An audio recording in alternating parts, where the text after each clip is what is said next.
अस्सलाम वालेकुम friends, welcome to earn with mister 18। तो दोस्तों, मैं आज आपकी खिदमत में एक नई वीडियो लेके हाजिर हुआ हूँ। आज की वीडियो में मैंने आपको डीलरशिप सेल विजिट की इंस्ट्रक्शंस डिटेल से समझानी है। तो वीडियो को पूरा देखें और अच्छे से समझें। अगर फिर भी समझ नहीं आती तो आप मुझसे डायरेक्ट रब्ता कर सकते हैं। डिस्क्रिप्शन में मैं अपना कॉन्टैक्ट नंबर और कॉन्टैक्ट की ईमेल दे दूँगा। आपका कोई क्वेश्चन हो आप मुझे वहाँ पूछ सकते हैं। तो आज की वीडियो में मैं आपको डिटेल से बताऊंगा डीलरशिप सेल विजिट क्या है, इस पे कैसे काम करना है। जैसा कि लास्ट वीडियो में मैंने आपको बताया था कि मैं आपको अगली वीडियो में डीलरशिप सेल्स विजिट की इंस्ट्रक्शंस समझाऊंगा। तो आज की वीडियो में मैं आपको इसकी इस कैटेगरी की कंप्लीट इंस्ट्रक्शंस समझाता हूँ। वीडियो थोड़ी लंबी होगी, लेकिन अगर आप इसको एक दफ़ा गौर से समझ लेंगे, सुन लेंगे, तो आपको आगे फ्यूचर में मिस्टेक्स के चांसेस कम होंगे। आप मिस्टेक्स कम करेंगे तो आपकी आईडी बची रहेगी। अगर आप ज़्यादा गलतियां करेंगे, ऑडिट ज़्यादा लगेंगे, तो आपका अकाउंट डीएक्टिवेट हो सकता है। तो मेक श्योर करें कि आप ये वीडियो कंप्लीट देखें और इन इंस्ट्रक्शंस को अच्छे से समझें। इंस्ट्रक्शंस को मैं अपने डिस्क्रिप्शन में नीचे लिंक दिया गया होगा या डिस्क्रिप्शन में प्रोवाइड करूंगा, आप वहां से इसको डाउनलोड कर लें और इनको इनको अपने सामने ओपन करके बैठें और साथ साथ इनको रीड करते जाएं। मैं आपको समझा दूंगा डिटेल से। लेकिन डीलरशिप सेल विजिट एक ऐसी कैटेगरी है, इस पे काम करने से पहले आपको कुछ टर्म्स का पहले से पता होना चाहिए। तो मैं आपको उन टर्म्स के बारे में बता देता हूँ। पहली है क्रेडिट स्कोर। ये डीलरशिप की इंस्ट्रक्शंस में मौजूद नहीं है ऐसी टर्म्स, इनका आपको ऑलरेडी पता होगा। तो अक्सर कॉल्स में सिर्फ इन्हीं के बारे में डिस्कशन हो रही होती है कि credit score, leasing, financing, buying, selling, trading, lease buy out. तो ज़्यादातर इन्हीं के बारे में बात हो रही होती है अक्सर कॉल्स में। तो अगर आपको इन चीज़ों का पता नहीं होगा तो आप कॉल को समझ नहीं पाएंगे कि कॉल आया, सेल्स है, सर्विस है, किस चीज़ के बारे में बात हो रही है। इन चीज़ों का नॉलेज होना आपके लिए ज़रूरी है।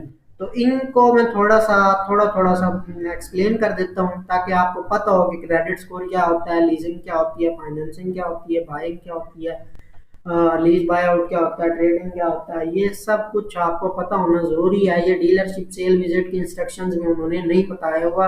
इन टर्म्स का आपको पहले से पता होना ज़रूरी है ताकि आप इन फ्यूचर किसी भी गलती से बच सकें। जी फ्रेंड्स, तो हम स्टार्ट करते हैं क्रेडिट स्कोर से। अब बाहर के कंट्रीज़ में, फॉरेन कंट्रीज़ में या यूएसए में, हम यूएसए की कॉल सुनते हैं तो हम यूएसए कंसिडर करते हैं। यूएसए में गाड़ी खरीदना बहुत आसान है, लेकिन अगर बंदा या बंदी पूरे मयार पे उतरता है तो ही वो गाड़ी खरीद सकता है। तो सबसे पहले उस बंदे का क्रेडिट स्कोर देखा जाता है। क्रेडिट स्कोर क्या होता है? क्रेडिट स्कोर उस बंदे की क्रेडिट हिस्ट्री होती है। जो बंदा भी गाड़ी बाय करना चाह रहा है, लेना चाह रहा है, गाड़ी खरीदना चाह रहा है, तो सबसे पहले डीलरशिप वाले उसका क्रेडिट स्कोर देखेंगे। अब क्रेडिट स्कोर क्या होता है? क्रेडिट स्कोर एक बंदे की क्रेडिट हिस्ट्री होती है कि अगर वो किसी बैंक से लोन ले ले चुका है या उसने लिया हुआ है या उसने कभी पहले लिया था, तो उसने टाइम से पे किया या नहीं किया। जब वो किसी भी कंपनी से लोन लेता है और टाइम से पे करता है तो उसके बदले में हर पेमेंट पे उसे कुछ पॉइंट्स मिलते हैं। वो पॉइंट्स मिलते मिलते जब राउंड अबाउट 600 या 700 हो जाता है स्कोर उसका, तो ये एक अच्छा क्रेडिट स्कोर कंसीडर किया जाता है। अक्सर लोगों के वहाँ पे क्रेडिट स्कोर 800 अबव होते हैं। तो जिस बंदे का क्रेडिट स्कोर 800, 700, 800 इसके करीब होगा, उस बंदे को वो आसानी से गाड़ी दे देंगे और बैंक जो है उसको लोन भी आसानी से दे देंगे, क्योंकि उनको पता होगा कि इस बंदे की क्रेडिट हिस्ट्री अच्छी है। ये टाइम से, अगर इसने लोन लिया है पहले तो टाइम से पे किया है, ये बंदा भागने वाला नहीं है।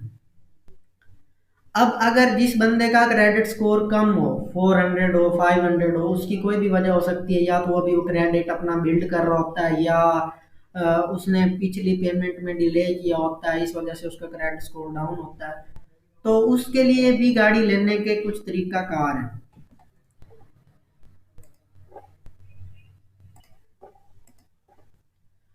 फॉर एग्जांपल एक बंदा कॉल करता है और कहता है जी मैंने गाड़ी खरीदनी है, तो एजेंट जो होता है सेल्स पर्सन वो से पूछेगा जी आपका क्रेडिट स्कोर क्या है या आप कौन सी गाड़ी लेना चाह रहे हैं। तो इन दी एंड वो यही बात करेगा कि आपका क्रेडिट हिस्ट्री क्या है। तो अगर वो बताता है ना मेरा क्रेडिट स्कोर लो है, तो वो उसे गाड़ी आसानी से नहीं देंगे। उसे बताएंगे कि जी आप इस तरह करें, आप किसी ऐसे बंदे को ले आएं जो आपके साथ को साइनर करे, को साइनर बने, या आपकी जगह पे जमानत दे। हमारे लफ्ज़ों में ये होगा कि आपकी जगह पे जमानत दे, आके सिग्नेचर करे कि आप पेमेंट टाइम पे देंगे और हमारे साथ अच्छा चलेंगे, तो हम आपको क्रेडिट स्कोर कम होने की वजह से भी आपको गाड़ी दे सकते हैं। लेकिन शर्त यह है कि आप किसी अच्छे क्रेडिट स्कोर वाले बंदे को अपने साथ ले आएं और वो आपको को साइन करे, या उनके पास डिफरेंट लैंडर्स होते हैं, डिफरेंट बैंक्स होते हैं जो हेल्प कर रहे होते हैं कभी कभी लो क्रेडिट स्कोर वाले भी लोगों को भी, ताकि वो अपना क्रेडिट बिल्ड कर सकें, या पीछे जो उन्होंने क्रेडिट डाउन किया होता है पेमेंट डिले की वजह से, वो अपना क्रेडिट स्कोर बेहतर कर सकें। तो उनको वो कुछ लैंडर्स हेल्प कर रहे होते हैं जी आप आ जाएं और हम आपको गाड़ी के लिए अप्रूवल करवा देंगे बैंक की तरफ से, लेकिन आपने आइंदा से पेमेंट्स टाइम से देनी। ये था क्रेडिट स्कोर। क्रेडिट स्कोर किसी भी बंदे की लाइफ हिस्ट्री का स्कोर होता है कि उसने कैसे किसी बैंक से लोन लिया और टाइम से पे किया या नहीं किया।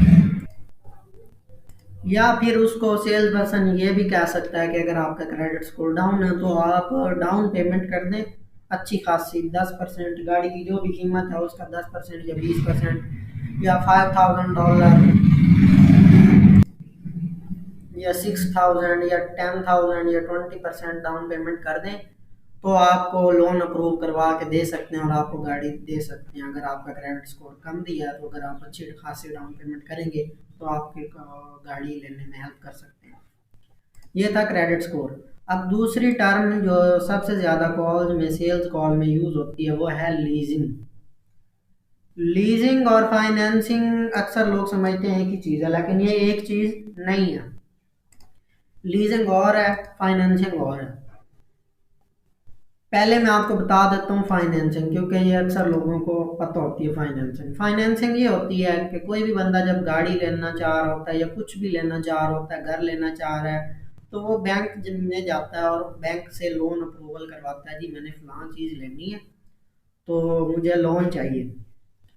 तो लोन ले लेता है और लोन लेने के बाद वो घर ले लेता है। अब लोन की किस्तें जब वो टाइम से पे करता रहता है, आखिरी किस्त पे करने के बाद लोन लेके घर ले लेता है, और घर जब उसका हो जाता है तो किस्तें टाइम से पे करता रहता है, और जब उसकी किस्त खत्म होती है तो उसे इन दी एंड घर अपने पास वो रख लेता है या गाड़ी लेता है तो वो गाड़ी उसकी होती है। लेकिन उसकी कुछ शराइत होती हैं कि फाइनेंसिंग में आपको इंटरेस्ट रेट पे करना पड़ता है कि 3% या 4%, कुछ बैंक से ज़्यादा परसेंट 10% तक भी लेते हैं। ये गाड़ी पर डिपेंड करता है कि आप कितनी महंगी गाड़ी ले रहे हैं या आप घर ले रहे हैं, जो भी ले रहे हैं, जिस चीज़ के लिए लोन ले रहे हैं, या आप अपनी मंथली पेमेंट्स कम रखवा रहे हैं ज़्यादा रखवा रहे हैं, उसके ऊपर इंटरेस्ट रेट डिपेंड करता है। या आपका क्रेडिट स्कोर कम है तो इस वजह से भी इंटरेस्ट वो बैंक वाले ज़्यादा लेते हैं। अगर आपका क्रेडिट स्कोर बहुत अच्छा है तो वो कम इंटरेस्ट लेंगे आपसे। तो ये था फाइनेंसिंग। लेकिन लीजिंग इससे बिल्कुल डिफरेंट। लीजिंग होता है सेम प्रोसीजर है कि आप बैंक जाएंगे, बैंक से लोन अप्रूव कराएंगे, और लोन अप्रूवल के बाद आप गाड़ी या घर जो भी लेना चाह रहे हैं वो ले लेंगे। लेकिन आपको कुछ शराइत पे पूरा उतरना पड़ेगा। जो भी डीलरशिप आपको गाड़ी देगी वो आपको कुछ शराइत पे मादा करेगी, आप उन पे एग्री होंगे तभी आपको गाड़ी देगी। शराइत ये होंगी कि आपको गाड़ी दी जाएगी 3 साल की मुद्दत के लिए, 4 साल के लिए। लीजिंग ऐसे समझ लें कि लॉन्ग टर्म रेंटिंग है, और रेंट आपको पता होता है कि रेंट में कोई भी चीज़ अपनी नहीं होती, वो इन दी एंड वापस करनी पड़ती है, जबकि फाइनेंसिंग में चीज़ बंदे की हो जाती है। अच्छा, लीजिंग में ये है कि आप बैंक से लोन अप्रूवल होगा, आप किस्तें भी पे करेंगे, आप इंटरेस्ट रेट भी देंगे, सारा कुछ करेंगे, लेकिन आपको कुछ शराइत भी पूरा करनी होंगी कि आप 10,000 माइल्स पर ईयर से ज़्यादा गाड़ी नहीं चलाएंगे, या 12,000 जो भी आप कॉन्ट्रैक्ट करेंगे, आपकी मंथली पेमेंट इतनी होगी। और आप 36 मंथ की लीज कर सकते हैं, 48 मंथ की लीज कर सकते हैं, 72, 84, इस तरह जो भी टर्म्स होंगी डीलरशिप वालों की, वो उन पे आपको पूरा उतरना पड़ेगा।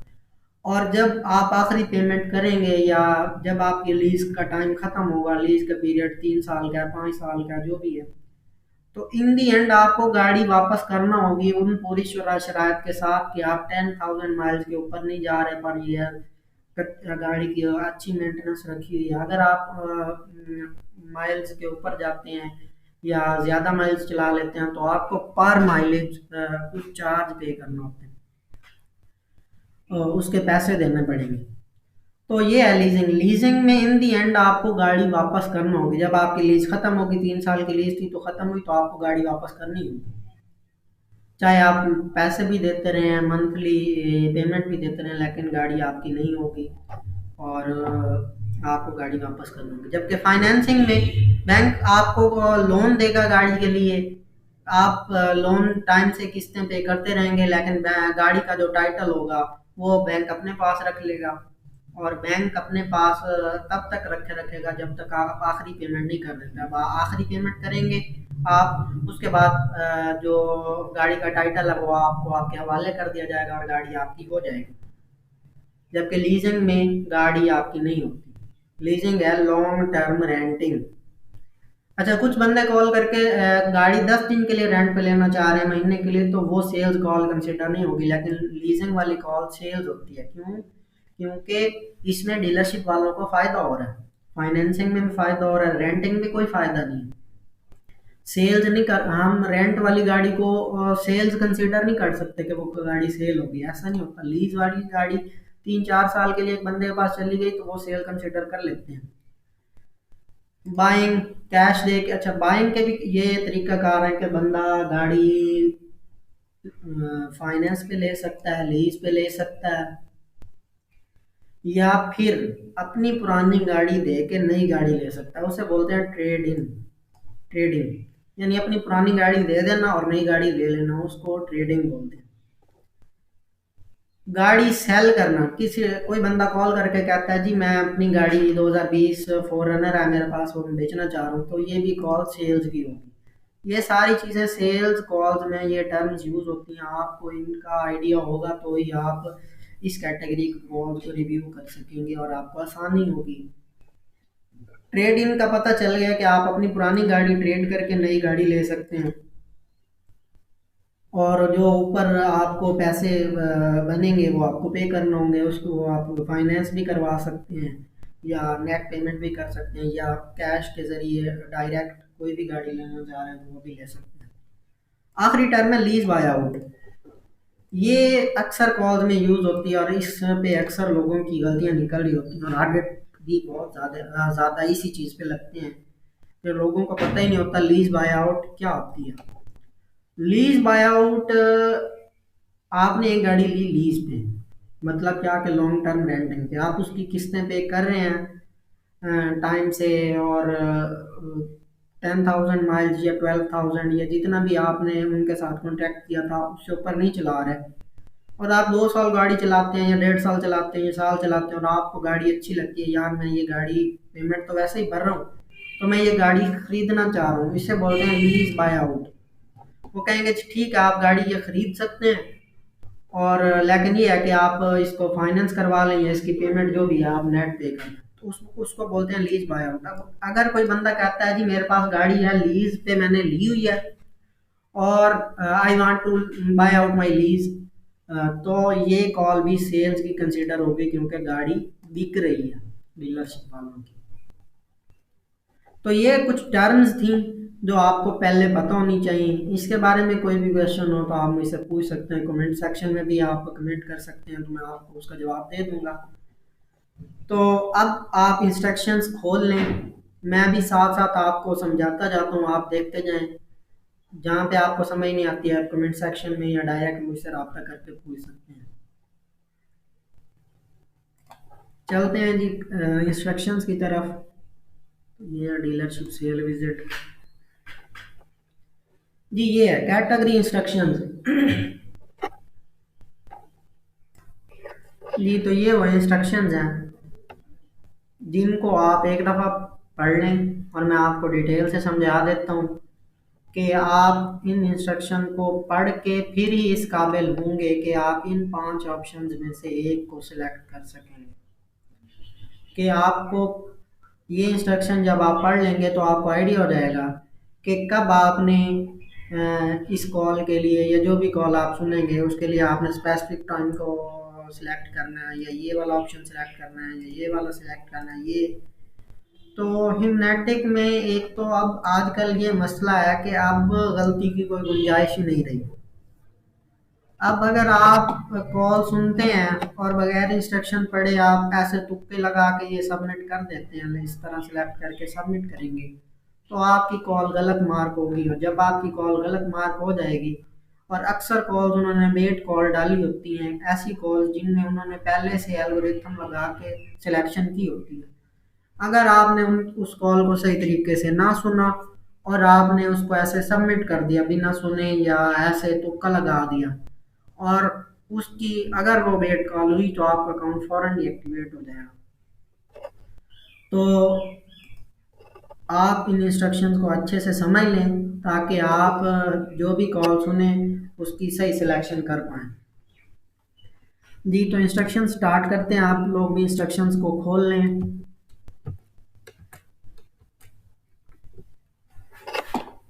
Category instruction dealership sale visit. The purpose of category dealership sale visit is to determine if the agent or caller attempted to schedule a visit to dealership. कि हमने पूरी कॉल सुन के ये डिटरमिन करना है कि आया कि एजेंट ने पूरी कॉल में कॉलर या कस्टमर को ऑफर किया विजिट की डीलरशिप में आने के लिए। हमारा काम सिर्फ इतना ही, पूरी कॉल सुन के हमने ये डिटरमिन करना है कि एजेंट ने कस्टमर को ऑफर किया विजिट के लिए डीलरशिप पे आने की या नहीं। उसके लिए उन्होंने कुछ इंस्ट्रक्शंस दी हैं, हेल्पफुल टर्म्स एंड इंफॉर्मेशन। सबसे पहले आपको ये पता होना चाहिए कि क्वालिफाइड एम्प्लॉय क्या है, अनक्वालिफाइड एम्प्लॉय क्या है। एन एम्प्लॉय, क्वालिफाइड एम्प्लॉय वो होता है an employee that is able to assist caller with his or her inquiry. The qualified employee may at times need to call back in order to provide an answer or solution, as long as the same employee is one intending to return call. It is still considered connected call, and the caller would be and the agent would be qualified. इसका मतलब ये है कि for example एक बंदा call करता है और कहता है जी 2023 मुझे होंडा सिविक चाहिए। आगे से एजेंट कहता है जी गाड़ी अवेलेबल है, आप आ जाएं देखने के लिए, उसे असिस्ट करता है, तो वो क्वालिफाइड एजेंट है। अब अगर वो कहता है जी मेरे पास गाड़ी अवेलेबल है या नहीं है, मैं आपको चेक करके बताता हूँ और 5 मिनट बाद कॉल बैक करता हूँ, तो उस सूरत में भी वो क्वालिफाइड है, क्योंकि वो कह रहा है वो खुद चेक करेगा और कॉल बैक करेगा, तो ये क्वालिफाइड एजेंट है। अगर वो कहे जी मुझे तो पता ही नहीं है, मैं किसी और सेल्स पर्सन को कहूँगा या किसी और सेल्स पर्सन को से चैप पूछ के उसे कहूँगा कि वो तुम्हें कॉल बैक कर ले, किसी और से फॉलो अप कॉल करवा रहा है, तो वो क्वालिफाइड एजेंट नहीं है। इसके बरक्स अनक्वालिफाइड एजेंट वो एजेंट होता है जो कि कस्टमर को या कॉलर को उसकी इंक्वायरी के बारे में असिस्ट नहीं कर पाता, तो वो अनक्वालिफाइड एजेंट होता है। Unqualified agent an employee that is not able to assist the caller with his or her inquiry. A caller may reach an unqualified employee and hold a conversation, but it is not considered a connected call unless the caller is connected to someone who can assist him or her with their inquiry. If call does not connect to a live qualified employee, or if the call connection is lost before contact information is shared or an appointment is discussed, the correction option should be chosen and the recap box should be left untouched. ये वाली बात मैं आपको and में बताऊंगा। उससे पहले आप ये समझें कि अनक्वालिफाइड एजेंट क्या होता है। एक एजेंट जब कॉलर कॉल करके पूछता है कि मुझे 2022 होंडा सिविक चाहिए और कॉलर से पूछता है कि मुझे उसके बारे में इंफॉर्मेशन दे दो, पिक्चर्स प्रोवाइड कर दो या प्राइस वगैरह बता दो, तो वो कहता है जी मैं तो नया हूँ और मेरे पास वो इंफॉर्मेशन नहीं है, या मैं सेल्स टीम में नहीं हूँ, या मैं रिसेप्शनिस्ट हूँ और मैं आपकी कॉल को ट्रांसफ़र कर देता हूँ सेल्स पर्सन की तरफ, तो आप को वो असिस्ट करेगा और वो ट्रांसफ़र पे लगाता है और कॉल होल्ड पे लगाता है और कॉल होल्ड पे ही ख़त्म हो जाती है, तो ये अनक्वालिफाइड एजेंट है। हाँ, अगर एजेंट उसे कहता है कि मैं आपकी बात करवा देता हूँ किसी भी सेल्स पर्सन से, आपको 2 मिनट बाद या 4 मिनट बाद वो फॉलो अप करेगा, अभी वो बिजी हैं, तो इस सूरत में भी वो अनक्वालिफाइड है क्योंकि वो खुद असिस्ट नहीं कर पा रहा, जो कस्टमर ने उससे पूछा वो उसे नहीं बता पा रहा। उससे नीचे है जी इन्वेंटरी डिस्कशन। एक कॉल में सेल्स कॉल में इन्वेंटरी डिस्कशन होना ज़रूरी है। अगर इन्वेंटरी डिस्कशन नहीं हो रही तो वो सेल्स कॉल कंसीडर हम नहीं कर सकते और उसको सेल्स कॉल समझ के हम पहले 4 ऑप्शन में से एक सिलेक्ट करना, जबकि अगर वो सेल्स के बारे में नहीं है तो हम उसके लिए 5वां ऑप्शन ये वाला करेक्शन ये वाला चूज करेंगे अगर वो इन्वेंटरी डिस्कशन नहीं हो रही कॉल में। अब इन्वेंटरी डिस्कशन होती क्या है, उन्होंने बताया कि caller should be seeking to purchase, lease or trade in vehicle for the call to be consider an inventory conversation. If it is not a conversation about inventory, the correction option should be chosen and the recap box should be left untouched. कि अगर तो बंदा call करके किसी गाड़ी के बारे में इंक्वायरी कर रहा है, सेल्स के बारे में बात कर रहा है, या ट्रेड करना चाह रहा है अपनी गाड़ी और दूसरी लेना चाह रहा है, या फाइनेंस पे लेने के लिए गाड़ी बात कर रहा है, तो वो इन्वेंटरी डिस्कशन होगी। अगर वो बंदा कोई बंदा कॉल करके कह रहा है मैंने गाड़ी की सर्विस करानी है, मैंने पार्ट्स लेने हैं, मैंने फलां डिपार्टमेंट से बात करनी है, फाइनेंस मैनेजर से बात करनी है क्योंकि मैंने गाड़ी पहले से ली हुई है, मैं अपनी गाड़ी की पेमेंट चेक करना चाह रहा हूँ कितनी पेमेंट्स रहती हैं, तो ये इन्वेंटरी डिस्कशन वाली कॉल्स नहीं होंगी क्योंकि उसने गाड़ी ली हुई है, या वो सर्विस के बारे में बात कर रहा है, या वो क्लीनिंग सेंटर के बारे में बात कर रहा है, बॉडी शॉप वाला डिपार्टमेंट में बात कर रहा है, तो वो सेल्स कॉल कंसिडर हम नहीं कर सकते। उसके लिए हम ऑप्शन चूज करेंगे करेक्शन वाला।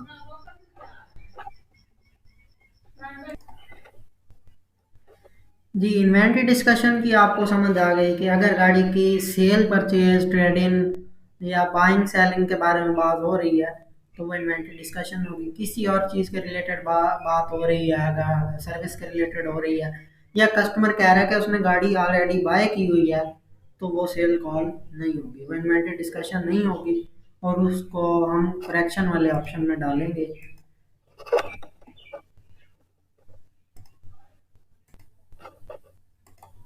जी, तो आगे है ऑप्शन रिकैप। ये आपको अगली वीडियो में बताऊंगा कि आपने सेल्स कॉल की रिकैप को कैसे लिखना है, तो ये वाला ऑप्शन आप अभी छोड़ दें क्योंकि ये अलग टॉपिक है कि आप एक कॉल को लिखेंगे कैसे। सिलेक्शन तो जैसे आप सुन के कर लेंगे, लेकिन उसको लिखना कैसे है उसके बारे में मैं आपको अगली वीडियो में डिटेल से समझाऊंगा। तो यहाँ पे आ जाए, हियर आर दी ऑप्शंस। पहला ऑप्शन क्या है, yes at specific time or range of time within 1 hour. ये वाला ऑप्शन हमने कब सिलेक्ट करना है, ये पहला। इसके लिए उन्होंने कुछ एग्जांपल्स दी हुई हैं। तकरीबन हर कॉल का सिनेरियो तकरीबन एक जैसा ही होता है, तो अगर आप ये ज़हन में रख लें, इन एग्जांपल्स को अच्छे से समझ लें, तो आपको आसानी होगी ये ऑप्शन सेलेक्ट करने में। और ये ऑप्शन वैसे भी बहुत आसान है, बंदा आम बंदे को भी समझ आ जाता है कि एक बंदा एक स्पेसिफिक टाइम के बारे में बात कर रहा है। Caller agreed to visit the dealership at a specific date and time. कि अगर कस्टमर कॉल करके कहता है मुझे 2022 होंडा सिविक चाहिए, और वो उसके बारे में इंफॉर्मेशन वगैरह लेके एजेंट उसे ऑफर करता है भाई आजा गाड़ी देखने के लिए, और वो एग्री हो जाता है, तो एजेंट उसकी अपॉइंटमेंट सेट कर देता है और एक स्पेसिफिक डेट और टाइम के की अपॉइंटमेंट सेट हो जाती है, तो उसके लिए ये ऑप्शन होगा। एग्जाम्पल, कॉलर कहता है I am going to come in and take a look at it 4, कि मैं 4 बजे आऊंगा और उसे देखूंगा। 4 बजे एक स्पेसिफिक टाइम है। दूसरी example, I will stop by around 3 on Saturday. ये भी, अब एक बंदा कह रहा है कि मैं सैटरडे को 3 बजे आऊंगा, तो वो स्पेसिफिक टाइम के बारे में बता रहा है, तो उसके लिए अपॉइंटमेंट स्पेसिफिक पहला ऑप्शन सिलेक्ट करेंगे। आगे एग्जांपल है, my husband will probably be there around 10। एक बंदी कॉल करती है, लड़की कॉल करती है और वो कहती है जी कि मैं अपने हस्बैंड से बात करूंगी और he might visit around 10 tomorrow, या he might visit tomorrow at 10। तो इस तरह वो एक स्पेसिफिक टाइम के बारे में आने का बता रही है जब हस्बैंड उसका आएगा। अगली example, I will try to go test drive it at noon. अब नून ये वाला ये वाली बात आप समझ लें कि नून नून और आफ्टरनून ये अलग चीज है। नून अलग टाइम होता है, आफ्टरनून अलग टाइम होता है। नून का टाइम एक स्पेसिफिक टाइम होता है। यहाँ पे लिखा हुआ है at a specific time or range of time within 1 hour. अब अगर कोई बंदा कहता है आफ्टरनून, तो उसमें 1 घंटा तो नहीं आ रहा। आफ्टरनून होती है 12 बजे, 1 बजे के बाद शाम 5-6 बजे तक आफ्टरनून का टाइम होता है। तो वो एक स्पेसिफिक टाइम नहीं है। कोई कहता है मैं कल आफ्टरनून आ जाऊंगा, तो आफ्टरनून का मतलब 4-5 घंटे का टाइम फ्रेम आ रहा है। और हम ये ऑप्शन कब सिलेक्ट करेंगे? Specific time or range of time within 1 hour, 1 घंटे के अंदर हो। तो नून का टाइम 1 घंटे के अंदर होता है। नून का टाइम अक्सर इलाकों में 11:30 से 12:30 होता है, या 12 से 1 होता है, या 11 से 12 होता है। तो 1 घंटा नून का होता है, उसके बाद आफ्टरनून शुरू हो जाती है। तो कोई बंदा या बंदी कहती है कि I will try to go test drive it at noon, तो ये एक स्पेसिफिक टाइम के बारे में है, तो इसके लिए हम स्पेसिफिक टाइम सिलेक्ट करेंगे। नून का टाइम जब भी आया तो वो स्पेसिफिक टाइम होगा।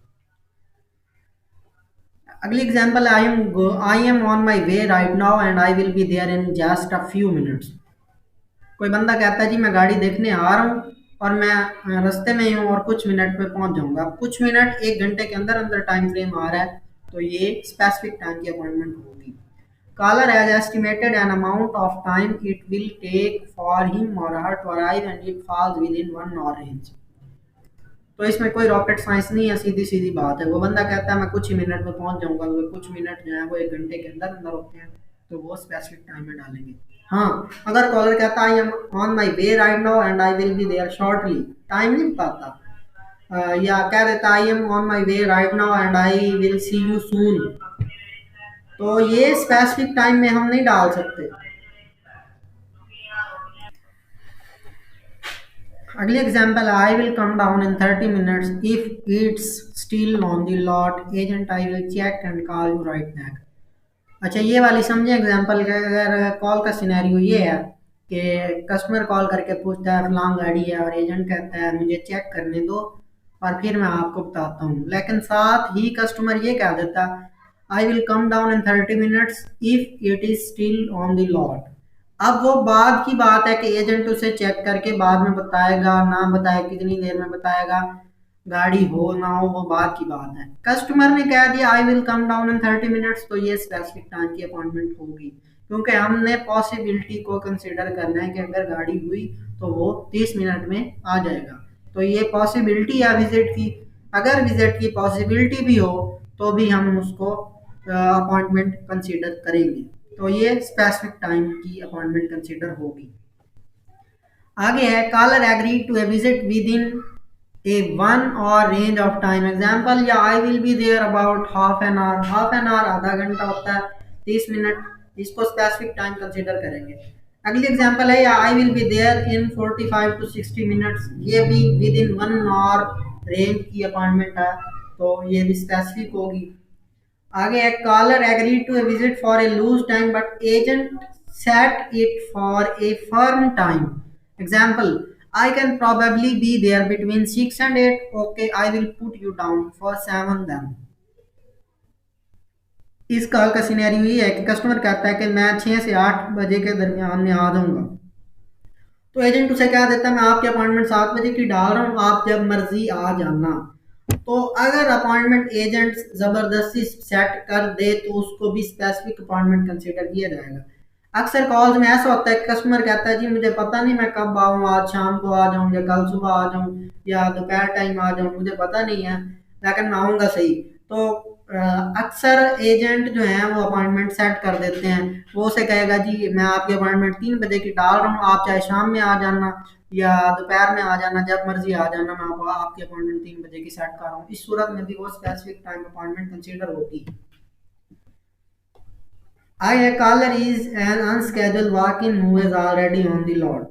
बाज़ औक़ात कस्टमर ऐसा होता है कि वो कॉल करता है और कहता है जी मैं बाहर पार्किंग लॉट में आया खड़ा हूँ, आके मुझे गाड़ी दिखाओ, तो वो स्पेसिफिक टाइम की अपॉइंटमेंट कंसीडर होगी, क्योंकि उसको अंदर आने में या सेल्स पर्सन को बाहर जाने में 1 या 2 मिनट लगेंगे, तो वो स्पेसिफिक टाइम की अपॉइंटमेंट कंसीडर होगी।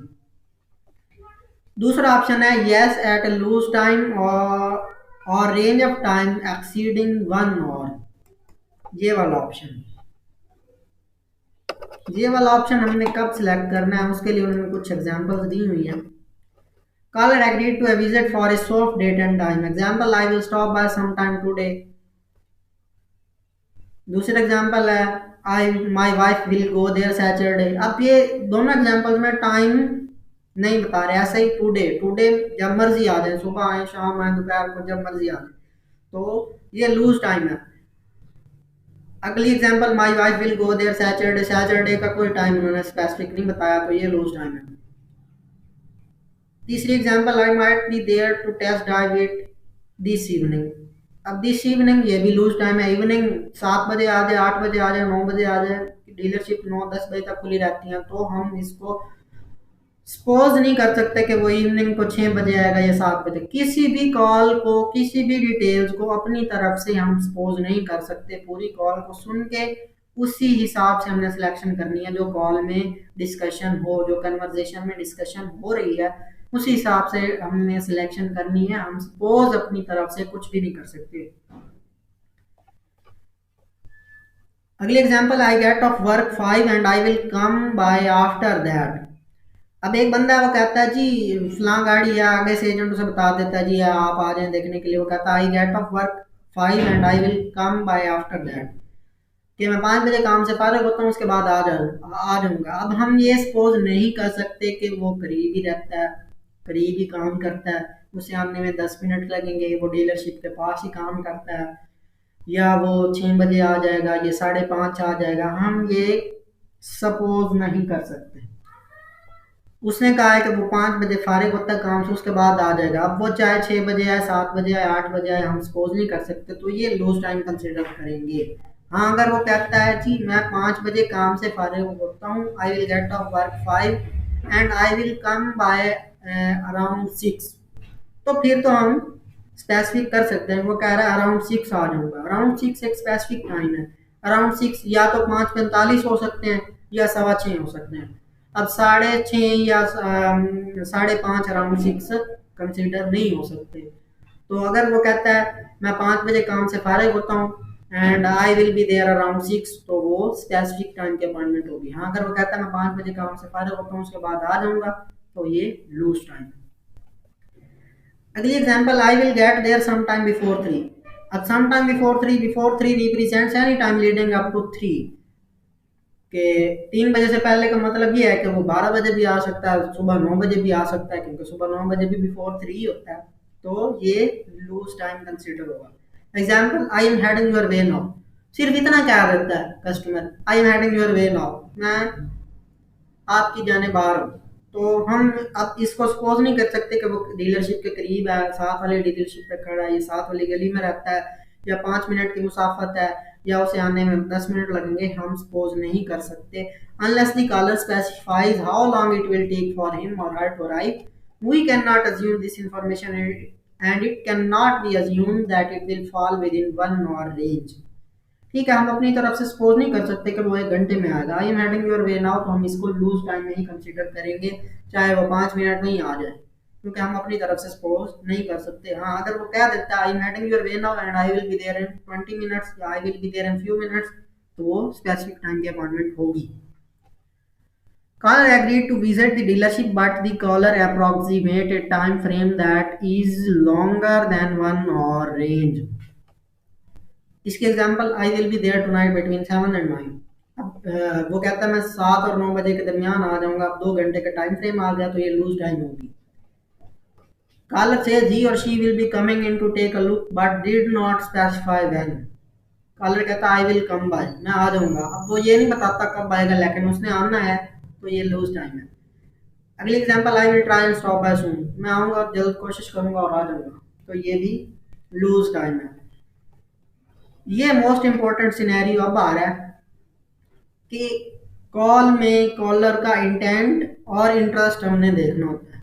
ज्यादातर आडिट्स इसी बात पे लग रहे होते हैं कि लोगों को पता ही नहीं होता कॉलर का इंटेंट है या इंटरेस्ट है। इंटेंट और चीज होती है, इंटरेस्ट और चीज होती है। तो उन्होंने एग्जांपल्स के जरिए कुछ समझाने की कोशिश की है, मैं आपको डिटेल में बताऊंगा। ये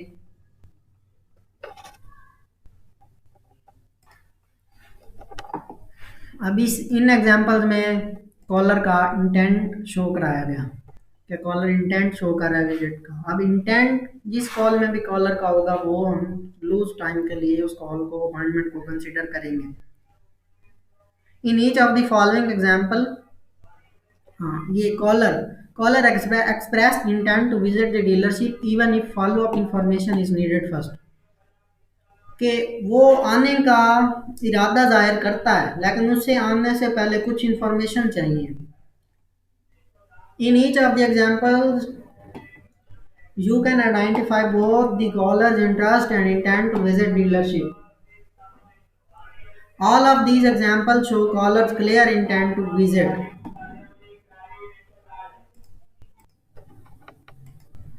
In each of the following example, you can identify both the caller's interest and intent to visit dealership. All these examples show a caller's clear intent to visit regardless of the follow-up information that is wanted or needed.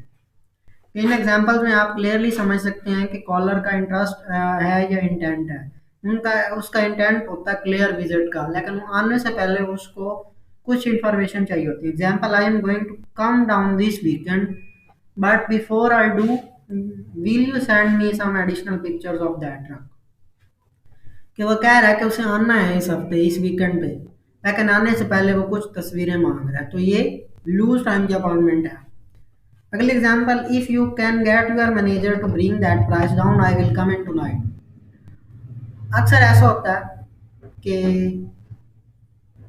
Customers call करते हैं और कहते हैं जी मैं फलान dealership पे खड़ा हूँ और मुझे इसी सिमिलर व्हीकल की प्राइस इतने में मिल रही है, इतने में गाड़ी मिल रही है, अगर आप अपने मैनेजर से बात करें और प्राइस कम कर सकते हैं या जितनी प्राइस वो चाहता है उस पर अगर वो एग्री कर सकते हैं then I will come in tonight, तो ये भी लूज टाइम कंसिडर होगी। क्योंकि बाद में एजेंट बात करे कि मैं मैनेजर से बात करूंगा और फॉलो अप करूंगा, तो बाद में वो कॉल करे ना करे वो बात की बात है, लेकिन उस कॉल का सिनेरियो ये होगा कि वो लूज टाइम कंसिडर होगी कि शायद उसका मैनेजर मान जाए और वो लूज टाइम पे विजिट करे। अगली एग्जांपल है I will come down tonight if it's still available agent let me check see if it is still available and I will call you back. तो वो कह रहा है कि मैं आज रात ही आ जाऊंगा गाड़ी देखने के लिए अगर ये अवेलेबल हुई, तो एजेंट कहता है जी मैं चेक करके आपको बताता हूँ अगर गाड़ी अवेलेबल है या नहीं। वो बात ही बात है कि गाड़ी अवेलेबल हो या ना हो, लेकिन इस कॉल का सिनेरियो ये होगा और इसकी सिलेक्शन लूज टाइम की बनेगी क्योंकि कस्टमर ने कह दिया कि वो आज रात ही आएगा अगर गाड़ी अवेलेबल हो, तो इसमें विजिट की पॉसिबिलिटी है। तो लूज टाइम की विजिट की पॉसिबिलिटी हम कंसिडर करेंगे। Caller agreed to a possible visit. ये सारी ऊपर वाली जो एग्जांपल्स हैं ये लूज टाइम विजिट की हैं। इसमें कॉलर का क्लियर इंटेंट है, उसने आना है। इंटरेस्ट के लिए हम तीसरा ऑप्शन सेलेक्ट करते हैं, visit requested mention but not agreement. वो आपको नीचे वाली एग्जांपल्स में बताया जाएगा। Caller agreed to a possible visit. Example में भी I will come and take a look at it. अब अगर कॉल में विजिट की पॉसिबिलिटी भी है तो हम उसको लूज टाइम के लिए अपॉइंटमेंट को कंसीडर करेंगे। अगली example, I will go to take a look at it if I get a chance. अगर मुझे मौका मिला तो मैं आ जाऊंगा, तो ये भी लूज टाइम की पॉसिबिलिटी है। अगली example, I will gate of work early I will stop in. मैं अगर काम से जल्दी फारिग हो गया तो मैं आ जाऊंगा, तो इसमें भी पॉसिबिलिटी है कि वो शायद काम से जल्दी फारिग हो जाए और आ जाए। अगली example, if I don't find anything else I will swing by this weekend. अगर मैं वो कॉल का सिनेरियो कुछ इस तरह होगा, कस्टमर कहेगा जी मैं फलां गाड़ी वाइट होंडा सिविक में इंटरेस्टेड हूँ, तो ये डीलरशिप वाले उसे बताएंगे कि जी हमारे पास रेड कलर में है। तो वो कहेगा ठीक है मैं कहीं और से पता करता हूँ, अगर मुझे ना मिली तो मैं वीकेंड पे आ जाऊँगा। If I don't find anything else I will swing by this weekend. तो ये भी लूज टाइम कंसीडर होगी। तीसरा option, no visit requested mention but not agreement. ये वाला ऑप्शन हमने कब सिलेक्ट करना है, ये तीसरा, उसके लिए उन्होंने एग्जांपल्स दी हैं। Agent requested mention the caller visiting dealership but caller did not respond to what was requested mention. अक्सर ऐसा होता है कि एजेंट बार बार रिक्वेस्ट करता रहता है आ जा, और कॉलर जवाब ही नहीं देता, या कॉलर इनकार कर देता है, मैं नहीं आ रहा, या मैं नहीं आ सकता, ये मजबूरी है। तो उस सूरत में ये ऑप्शन सेलेक्ट करेंगे। Caller declined the agent's request for him or her to visit dealership. कॉलर साफ साफ इनकार कर देता है जी मैं नहीं आ सकता, मेरी ये मजबूरी है, तो इस ऑप्शन में डाल दें। सीधा सीधा कॉल है, कॉलर कहता है जी फलां गाड़ी अवेलेबल है, 2022 फॉरनर अवेलेबल है या टोयोटा टंड्रा अवेलेबल है। एजेंट उसे बताता है जी अवेलेबल है। आगे से कस्टमर जो है वो कह देता है कि मैं वहाँ आ नहीं सकता, क्या आप गाड़ी शिप कर सकते हैं, या वो कहता है मैं वहाँ आना नहीं चाहता, I don't want to come there. तो चाहे वो नेगेटिवली की बात कर रहा है कि मैं वहाँ आना नहीं चाहता या नहीं आ सकता, क्या आप गाड़ी शिप कर देंगे, तो उसमें भी विजिट की बात हो गई। किसी भी कॉल में अगर विजिट की बात हो गई तो हम उसको अपॉइंटमेंट रिक्वेस्टेड मेंशन वाले ऑप्शन में डालेंगे, क्योंकि विजिट की बात हो गई चाहे नेगेटिवली हुई है। अगर कोई कस्टमर कह दे कि मैं नहीं आना चाहता सीधा सीधा, और कोई बात ना हो, एजेंट उससे पूछे ही ना क्या तुम आना चाहते हो, और वो कह दे कि मैं आना नहीं चाहता, क्या तुम गाड़ी शिप कर सकते हो, तो भी हम उसका ऑप्शन तीसरे ऑप्शन में डालेंगे, क्योंकि विजिट की बात तो हुई चाहे नेगेटिवली हुई। आगे caller express an interest but did not express intent to visit dealership. ये है इंटरेस्ट। अब इंटरेस्ट के एग्जांपल्स भी आप समझ सकते हैं। Caller expressed an interest in visiting dealership, but some part of the conversation nullified the caller want or need to visit. There is big difference between caller's interest and intent. Interest और intent में बहुत फर्क होता है। In the following example, you will see the caller expressed an interest in visiting dealership, but she did not state an agreed intent to actually visit, nor did she express the probability or possibility of a visit. Instead, she clearly states that if they even decide to agree to a visit, she will let the agent know. In this example, you can identify the fact that she has not decided or agreed to a visit, only interest was expressed. ऐसा होता है एक लड़की call करके कहती है जी मुझे फलां गाड़ी चाहिए, वो जिससे कहता है जी गाड़ी अवेलेबल है, आप गाड़ी आ जाओ देखने के लिए। वो कहती है कि मैं अपने हस्बैंड से बात कर लूँ, उसके बाद अगर हमने डिसाइड किया तो हम आपको बता देंगे। If the agent decide to agree to a visit she will let the agent know. अगर हमने डिसाइड, मैं अपने हस्बैंड से बात करूंगी, अगर हमने डिसाइड किया आने के बारे में तो मैं आपको बता दूंगी। अब उसने ये नहीं कहा कि हम आ जाएंगे, उसने ये कहा कि मैं हस्बैंड से बात करूंगी, और अगर हमने डिसाइड किया तो अभी उन्होंने डिसाइड ही नहीं किया विजिट करने के लिए, तो ये कॉल इस ऑप्शन में जाएगी। उसका इंटरेस्ट है आने के लिए, वो कह देती है जी मैं आना तो चाहती हूँ लेकिन अपने हस्बैंड से बात कर लूँ, अगर उसने डिसाइड किया या मैंने या हम दोनों ने डिसाइड किया तो मैं आपको कॉल बैक करके बता दूंगी, तो ये मेंशन वाले ऑप्शन में जाएगी। हाँ, अगर वो कहे कि मैं अपने हस्बैंड से बात करूंगी और हम उसके बाद आ जाएंगे, तो या शायद हम उसके बाद आ जाएं, तो ये लूज टाइम में हम डालेंगे, इस ऑप्शन में नहीं डालेंगे। लेकिन इस कॉल का सिनेरियो यही बनेगा कि ये इस तीसरे option visit requested mention but not aggravate वाले ऑप्शन में जाएगी, क्योंकि वो क्लियरली कह रही है कि वो अपने हस्बैंड से बात करेगी, and if they even decide to visit she will let the agent know. In the following example, you can identify the fact that she has not decided or agreed to a visit. Only interest was expressed, no intent. Next example, I want to come out. अब उसने ये नहीं कहा I will come out, I might come out. क्या है example? I want to come out. मैं आना चाहता हूँ या आना चाहती हूँ, but I need to talk to my husband first, and then if we decide to we will let you know. अगर हमने डिसाइड किया तो हम आपको बता देंगे। अभी उन्होंने डिसाइड ही नहीं किया आना है या नहीं आना। तो ये लफ्ज़ों पे आपने गौर करना है, सारा लफ्ज़ों का खेल है। अगर आपको उनका एक्सेंट समझ आ गया और क्या बोल रहे हैं, क्या बोलना चाह रहे हैं, तो फिर आप ये काम आसानी से कर सकते हैं। अगली example, I saw a car I am interested in on your website and I was thinking of coming down. अब thinking of coming down word पे गौर करें। थिंकिंग ऑफ कि मैं आने का सोच रही हूँ, उसने ये नहीं कहा मैं आ जाऊंगी या मैं शायद आ जाऊँ, आई प्रोबेबली कम आउट, ये वाली बात नहीं की। वो कह रही है कि मैं आने का सोच रही हूँ दिस वीकेंड, इस हफ्ते। If everything I am looking for, अगर उसमें हर चीज हुई जो वो देखना चाह रही है उसमें। Caller and agent discuss the vehicle, caller और एजेंट बोथ वो इसके बारे में डिस्कशन करते रहते हैं गाड़ी के बारे में, और आखिर में and they find the caller is not interested because of the vehicle condition. Caller उसे कहता है कि इसके गाड़ी के पहले कितने ओनर थे, क्यों बेची, उसकी कलर नहीं अच्छा लगता या उसकी प्राइस पे एग्री नहीं करता, लेकिन पहले कॉलर कह देता है कि मैं आना चाह रहा हूँ इस हफ्ते, और आखिर में अगर वो कह देता है या कह देती है कि मैं प्राइस की वजह से इंटरेस्टेड नहीं हूँ या मैं नहीं आ रही, तो इस ऑप्शन में डालेंगे।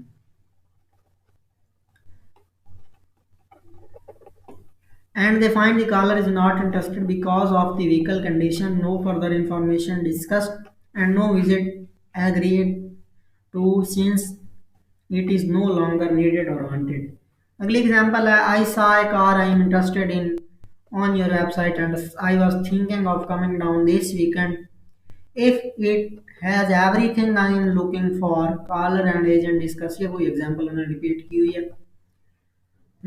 आगे है चौथा option, no a new visit was not discussed. ये भी थोड़ा कंफ्यूजिंग हो जाता है कुछ सिनेरियोज में, तो उसको इसमें मैं आपको डिटेल से समझा देता हूँ कि ये वाला ऑप्शन कब सिलेक्ट करना है, ये फोर्थ। तो उसके लिए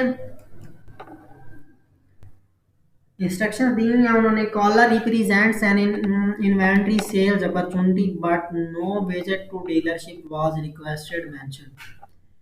कि पूरी कॉल में इन्वेंट्री डिस्कशन होती रहती है, कॉलर इंक्वायरी करता है गाड़ी के बारे में, एजेंट उसे बताता रहता है ये है, ये कलर है, उसकी ये स्पेसिफिकेशन है, उसकी ये प्राइस है, उसके इतने ओनर थे या वो नहीं हुआ है तो उसकी ये स्पेसिफिकेशन है, 4 ओनर है, फलां है फलां है फलां है, सारी डिस्कशन होती रहती है। Pricing, interest rate, financing, leasing, सब कुछ बात होती है।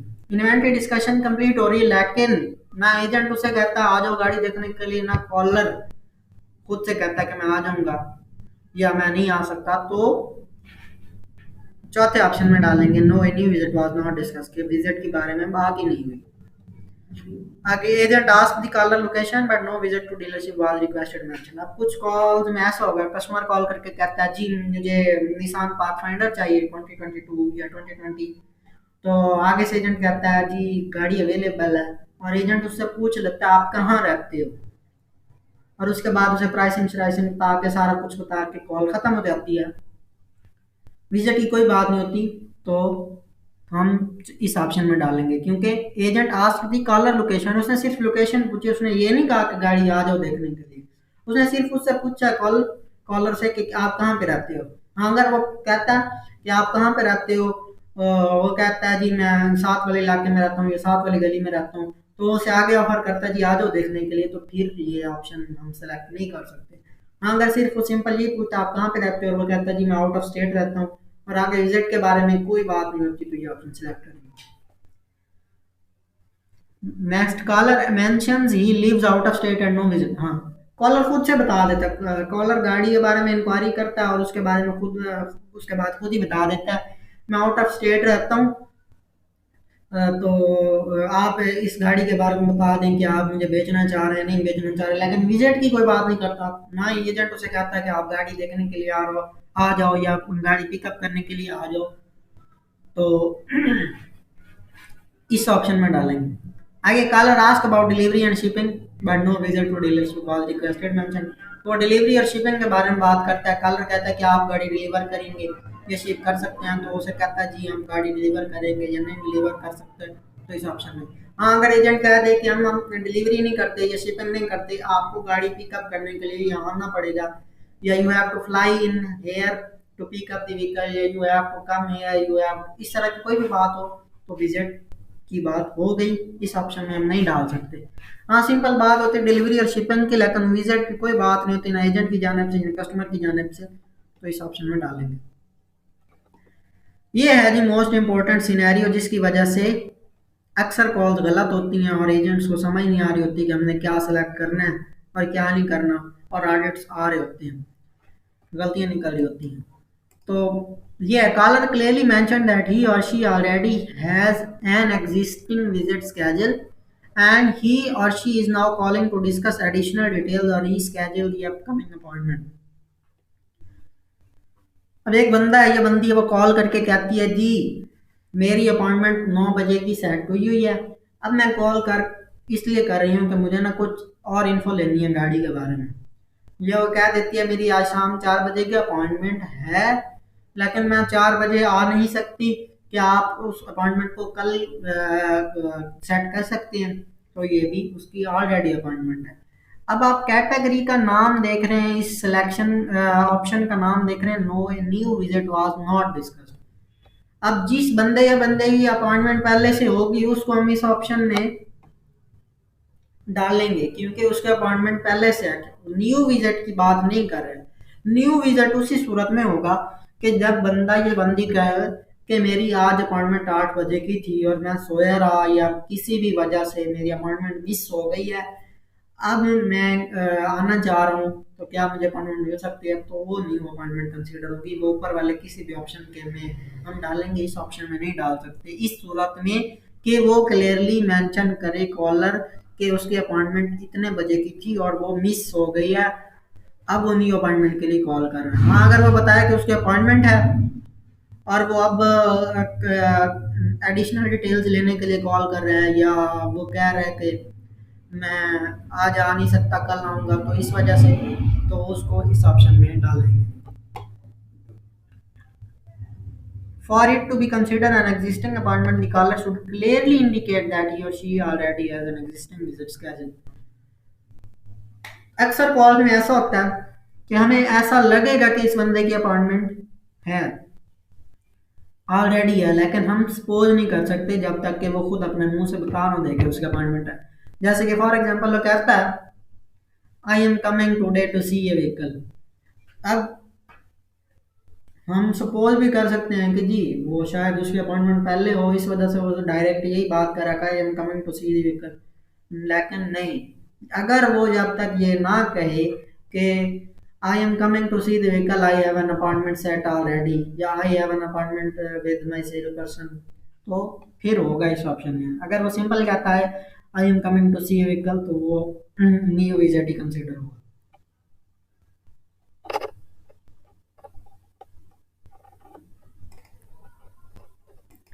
एग्जाम्पल्स दी हुई हैं इन्होंने जी कि जो ऑलरेडी अपॉइंटमेंट की होती हैं।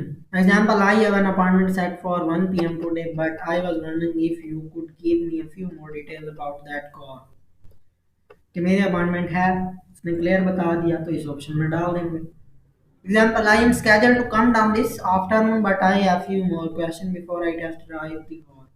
क्लियरली बता रहा है कि मेरी अपॉइंटमेंट है this afternoon, I am scheduled. अगली example, I am suppose to meet with my sales person, clearly बता रहा है कि I am suppose to with my sale meet with my sale person today to look at the truck. तो ये भी already उसकी appointment है, इस वजह से वो कह रहा है I am suppose to meet with my sale person. आगे, there is big difference between a clearly established existing appointment and someone simply claiming that they were already planning to come in। ये है जी example जिनको हम ये नहीं कह सकते कि उसके अपॉइंटमेंट पहले से है। Not an existing appointment, I am coming down today and I had few questions about the car I am coming to see. Simple कह रहा है कि I am coming down today, कि मैं आज आ रहा हूँ गाड़ी देखने के लिए। उसने ये नहीं कहा कि उसके अपॉइंटमेंट पहले से है, तो ये हम न्यू विजिट कंसिडर करेंगे। Not an existing appointment. I was planning to be there this morning, but I was wondering if you could give me a few more details about the van। उसने ये नहीं कहा कि उसका appointment पहले से, वो ये कह रहा है कि वो प्लान कर रहा था आज सुबह आने के का, तो उसे और इन्फॉर्मेशन चाहिए। तो ये था no any visit was not discussed. आखिरी ऑप्शन है करेक्शन। करेक्शन उसी सूरत में हम सेलेक्ट करेंगे जब तो या तो कॉल में इन्वेंट्री डिस्कशन ना हो, if call does not represent any inventory sales opportunity for buying, selling or trading in vehicle, या फिर उस कॉल में बंदा कॉल करके ये कहे कि मेरी अपॉइंटमेंट पहले से थी और अब मैं कॉल इसलिए कर रहा हूँ अपॉइंटमेंट कैंसिल करने के लिए, क्योंकि मैं अब गाड़ी नहीं खरीदना चाह रही है, मैंने गाड़ी ऑलरेडी खरीद ली हुई है। कॉलर मेंशन दैट ही और she already has an existing visit schedule, but he or she is cancelling because they are no longer in the market। Call was not handled by, अच्छा call qualified agent handle नहीं करता तो भी इस option में डालेंगे। Customer ने call की और गाड़ी के बारे में इंक्वायरी की, तो आगे से रिसेप्शनिस्ट ने उठाई, उसने कहा कि सेल पर्सन सारे मीटिंग में है, मैं किसी को कहूँगी आपको कॉल बैक करके आपको इन्फॉर्मेशन प्रोवाइड करेगा, तो वो अनक्वालिफाइड होगी या होगा, तो उस सूरत में कॉल करेक्शन में जाएगी। या कॉल रिसेप्शनिस्ट ने उठाई, उसने कहा वेट अ मिनट, या उसने होल्ड पे लगाई और कहा कि मैं आपकी कॉल को ट्रांसफ़र करती हूँ सेल पर्सन की तरफ, और कॉल होल्ड पे ही एंड हो गई, तो करेक्शन ऑप्शन चूज करना है। अगर कॉल सेल पर्सन ने या रिसेप्शनिस्ट ने किसी ने भी उठाई और कॉल के एंड या किसी प्रॉपर बंदे से बात नहीं हो सकी कॉल के एंड तक, और उस जो इंफॉर्मेशन उसे चाहिए थी वो उस बंदे को नहीं मिली, तो उस सूरत में भी हम इस ऑप्शन में डालेंगे। हाँ, शुरू में एक बंदा सेल पर्सन कॉल को उठाता है, लेकिन कस्टमर कहता है जी मैंने माइक से बात करनी है, कोई और बंदा उठा लेता है, वो कहता है ठीक है कॉल होल्ड पे रहो, मैं माइक को ट्रांसफ़र करता हूँ, वो ट्रांसफ़र करता है, आगे से वॉइस मेल शुरू हो जाती है, माइक से बात नहीं हो सकती और वो वॉइस मेल पे मैसेज लेफ्ट कर देता है, तो इस ऑप्शन में कॉल डालेंगे। Do not provide any text, ये बात की बात है। You can reference this instruction from upstream category in bound. इसके बाद मैं आपको इंस्ट्रक्शन समझाऊंगा अनफेमिलियर लैंग्वेज वाली, जो भी अरबिक हो, उर्दू हो, इंग्लिश के अलावा जो भी जिस जुबान में भी कॉल हो, हम उस कॉल को नहीं सबमिट कर सकते। अगर आप सबमिट करेंगे तो आपका अकाउंट डीएक्टिवेट हो जाएगा, ज़्यादा चांसेस यही हैं। तो आप अनफेमिलियर लैंग्वेज को सुनना ही ना, या आधी कॉल इंग्लिश में थी और आधी स्पेनिश में थी और आपने ज़बरदस्ती उसको सुन के सबमिट किया, तो आपका अकाउंट रिस्क पे आ जाएगा। अनफेमिलियर लैंग्वेज के लिए आप अनफेमिलियर लैंग्वेज का बटन नीचे दिया गया होता है, इस पर क्लिक कर सकते हैं और आपको नेक्स्ट कॉल प्रोवाइड कर दी जाएगी। ये थी इंस्ट्रक्शंस डीलरशिप सेल विजिट की, कि आपने कैसे एक कॉल को सुन के इन पांच ऑप्शंस में से एक को सिलेक्ट करना है। इन पांच ऑप्शन में से किसी एक को कैसे सिलेक्ट करना है, तो आपकी ये इंस्ट्रक्शन आप उनको अच्छे से पढ़ सकते हैं। इसके बाद मैं आपको बताऊंगा कि आपने कॉल को सुन के उसको लिखना कैसे है।